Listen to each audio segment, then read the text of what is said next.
Alright, what's going on there, guys? Welcome back to NFL News Today. I'm Darren, and today I am reacting to some very interesting news. So, obviously not the news that Wentz potentially being traded is interesting, but who he could possibly be going to and the trade package in return. So, as you guys all know, I am a big Eagles fan.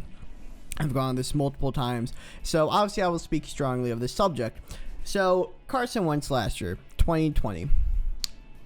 He sucked. There's no sugarcoating it. He was statistically and even analytically the worst starting quarterback in the NFL last year. He was extremely inaccurate. A lot of the picks were on him, and he just flat out wasn't producing. Now, were all the Eagles struggles on him?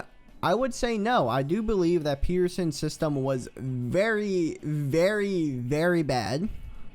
I do believe Doug Peterson was a big issue, and I do believe Howie Roseman was a big issue. I believe that he, although it seemed like he was doing a good job giving Wentz weapons and people like just surrounding a team with them, in execution, it just flat out failed. So I feel like Howie Roseman needs to take a lot of blame for what happened with the Eagles, but obviously that does not mean Carson Wentz deserves no blame. He deserves a fair bit of blame for how bad the Eagles did. He obviously got benched week 13 or something against the Packers, and Jalen Hurts ended up starting the last 4 games of the year. So there has been rumors ever since Wentz started to suck that he would be traded. One of them was the Colts. One of them, actually that was really the main one, was the Colts. But a new challenger has approached, and that challenger goes by the name of the Chicago Bears. So the Bears were reportedly going to be heavily invested in the QB market this offseason, and they are showing interest in Wentz. So this is a very interesting scenario.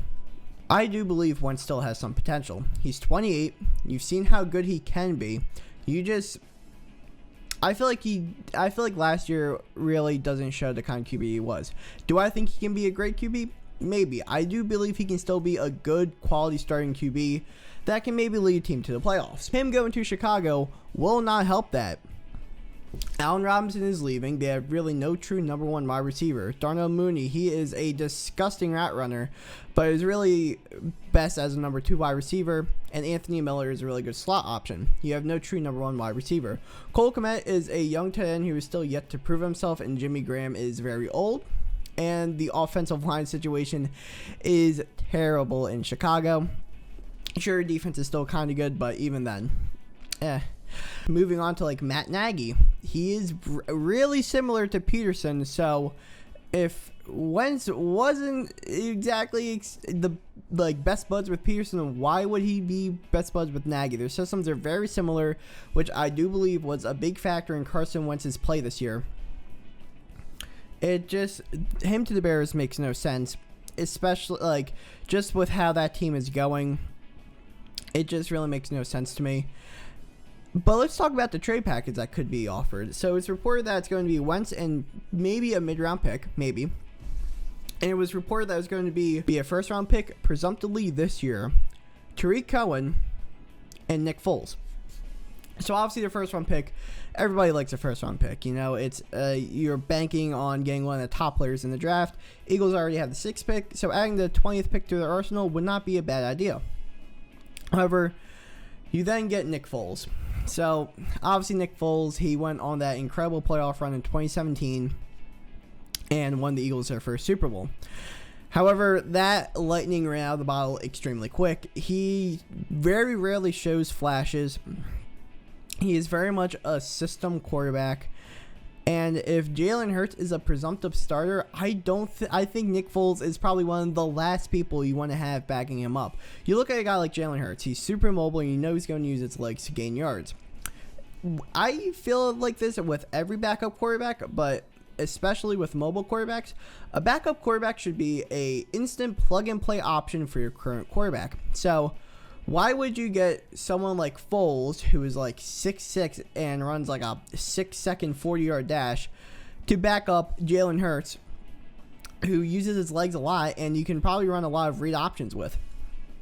That just makes no sense. That takes a whole part out of your offense that could be very vital depending on how much they use it.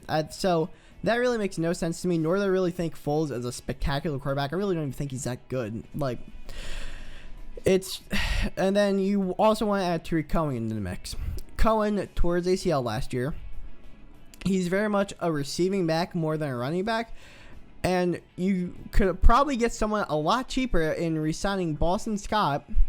Or if you just make Sanders the full-time back, then you just make him the receiving back also. I know that Cohen could add something to special teams, which is a place where the Eagles really struggled the past couple of years.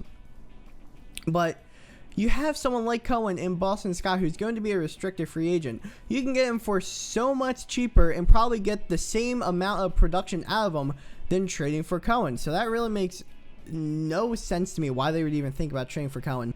Sanders is going to be a full-time back taking snaps there. Why? It just makes no sense that adding Cohen into the trade. So, do I think Wentz will be traded?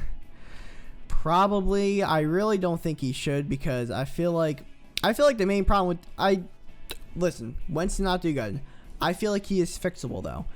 Harry Roseman is not fixable. Doug Peterson was not fixable. If you have a fixable problem, fix it. You don't just play with the toy, you break it. It's like, I'll throw you out. You go and fix the toy. I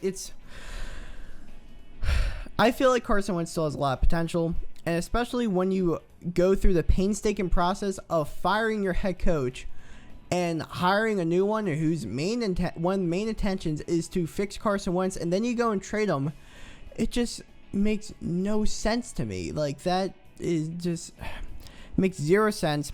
I feel like the Eagles would benefit a lot more from firing Howie Roseman than getting rid of Carson Wentz, especially if that's the trade package you're going to receive. Because, boy, oh boy, I think fans on both sides would be unhappy with that. I know I'm kind of late to this subject, but I was getting schoolwork done. I've had a lot of schoolwork to do, so I'm trying my best to mix in YouTube with all of this and everything else I'm doing. So thank you all for watching. If you liked the video, make sure you hit the like button. If you really liked it, hit the subscribe button and turn on post notifications, and make sure you share this with all of your friends, especially Eagles friends. I have an extremely busy schedule this upcoming month, so I'll do my best. So yeah, once again, thank you all for watching. See you all next time.